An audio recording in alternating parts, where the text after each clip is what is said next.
Oh, hello, this is 08615. We're going to be cooking today. I don't know, it's kind of weird. But I just wanted some potatoes that tasted like bacon, and I didn't have any bacon, so I tried to do something else. So I'll show you guys the ingredients first, and then I'll get cooking. The cooking's going to be in time lapse, and I'm also going to be watching Breaking Bad at the time, so I might have several pauses. And you might be able to skip, but the pauses shouldn't be too long, so you shouldn't skip because you might miss something. So, oh, my hair's jacked up. Let's get to it.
Hello guys, I'm sorry that I missed Vlog Friday, but I had to do it. Well, Actually, I didn't really miss it completely because I just did it a few hours ago.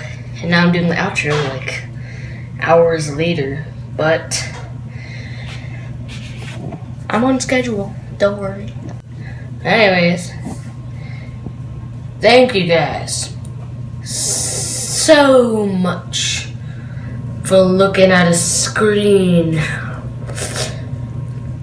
Sorry, didn't mean that. It's not much of a difference when I'm just cooking potatoes and eating it. You know what? Same thing. Kind of, I guess, maybe a little bit different. So yeah, thank you guys so much for watching. If you did, don't remember to hit that like button in the face, just like I kinda did to you. Ready for a shitload of laughs.